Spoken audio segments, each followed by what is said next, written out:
Levitikus, hoofstuk 16. Na die dood van Aaron se 2 seuns wat gesterf het toe hulle in die teenwoordigheid van die Here gekom het, het die Here vir Moses gesê: Jy moet vir Aaron sê dat hy nie sommer enige tyd mag ingaan in die heiligdom agter die gordyn wat voor die versoendeksel op die ark is nie, anders sal hy sterf. Ek verskyn in die wolk wat bo die versoendeksel is.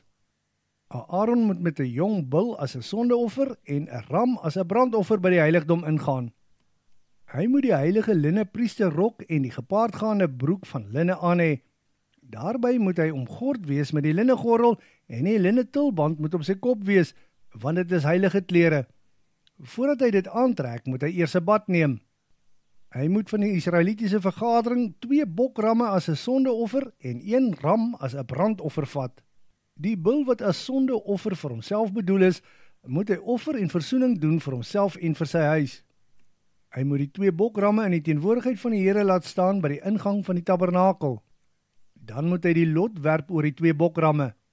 Die een is vir die Here en die ander vir die veldgod Azazel. Die bokram wat vir die Here bedoel is, moet Aaron offer as 'n sondeoffer. Die bokram wat egter vir Azazel bedoel is, moet hy eers in die teenwoordigheid van die Here laat staan om sodoende vir hom versoening te doen, en daarna moet dit vir Azazel die woestyn ingedryf word. Die bul wat as sondeoffer vir hom bedoel is, moet hy laat nader bring om versoening te doen vir hom en sy huis. Dan moet hy dit slag. Aaron moet 'n vuurpan neem.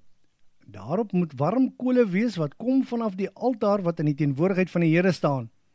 Hy moet ook 2 hande vol fyngestampte reukwerk van geurende speserye neem en dan daarmee agter die gordyn wat as voorhangsel dien ingaan. In die teenwoordigheid van die Here moet hy die reukwerk van geurende speserye op die kole strooi. Die wolk rook wat dit maak sal die versoendeksel wat op die getuienis is bedek en hy sal nie sterf nie. Aan die ooste kant, dit is die voorkant van die versoendeksel, moet hy van die bul se bloed 7 maal sprinkel met sy vinger. Hy moet ook 7 maal met sy vinger van die bloed voor die versoendeksel sprinkel. Dan moet hy die bok wat bedoel is as sondeoffer vir die volk slag.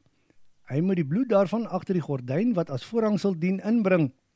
Hy moet dieselfde met die bok se bloed doen as wat hy met die bul se bloed gedoen het. Hy moet 7 maal van die bloed met sy vinger sprinkel op die versoendeksel en 7 maal daarvan sprinkel voor die versoendeksel. Op hierdie manier doen hy versoening vir die heiligdom as gevolg van al die onreinheid en sondes wat die Israeliete gepleeg het.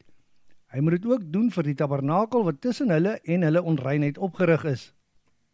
Totdat hy die taak volledig uitgevoer het, mag geen persoon in die tabernakel wees as hy ingaan om versoening te doen vir homself, sy huis en die res van die Israeliete nie. Wanneer hy daarmee klaar is, moet hy uitgaan na die altaar wat in die teenwoordigheid van die Here staan en daarvoor versoening doen. Hy moet van die bloed van die bul en die bokram aan die 4 horings van die altaar smeer. Dan moet hy 7 maal met sy vinger van die bloed op die altaar sprinkel. Op hierdie manier reinig en heilig hy dit van al die onreinheid van die Israeliete. As hy klaar is met die versoening van die heiligdom, die tabernakel en die altaar, moet hy die lewendige bokram laat nader bring. Dan moet Aaron sy 2 hande op die kop van die dier plaas en belydenis doen van al die sondes, oortredinge en ongeregtighede wat die Israeliete begaan het. Op die manier lê hy die sondes van Israel op die kop van die bokram. Onder toesig van die man wat aangewys is vir die taak, moet die bok na die woestyn gestuur word.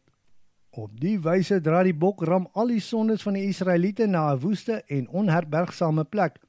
Die man moet die bokram daar in die woestyn agterlaat. Dan moet Aaron weer die tabernakel binnegaan en die linneklere daar uittrek. Dit moet daar gelos word. Op 'n heilige plek moet Aaron weer 'n bad neem en ander klere aantrek. Hy moet uitgaan en versoening doen vir homself en die volk met sy brandoffer en die volk se brandoffer. Die sondeoffer se vet moet hy op die altaar verbrand. Die man wat die bokram vir die veldgod Azazel die woestyn ingedryf het, moet sy klere was en 'n bad neem. Daarna mag hy weer in die kamp kom.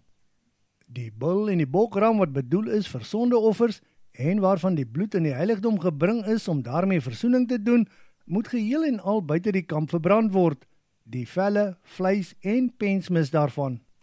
Die persoon wat dit verbrand, moet sy klere was en 'n bad neem voordat hy weer in die kamp mag kom. Die volgende instruksie moet vir altyd geld. Die 10de dag van die 7de maand moet 'n dag van verootmoediging wees. Dan mag julle glad nie werk nie. Dit geld vir die gebore Israeliet, sowel as vir die vreemdeling wat onder julle woon. Op die dag moet Aaron versoening vir julle sondes doen, sodat julle rein in die teenwoordigheid van die Here kan wees.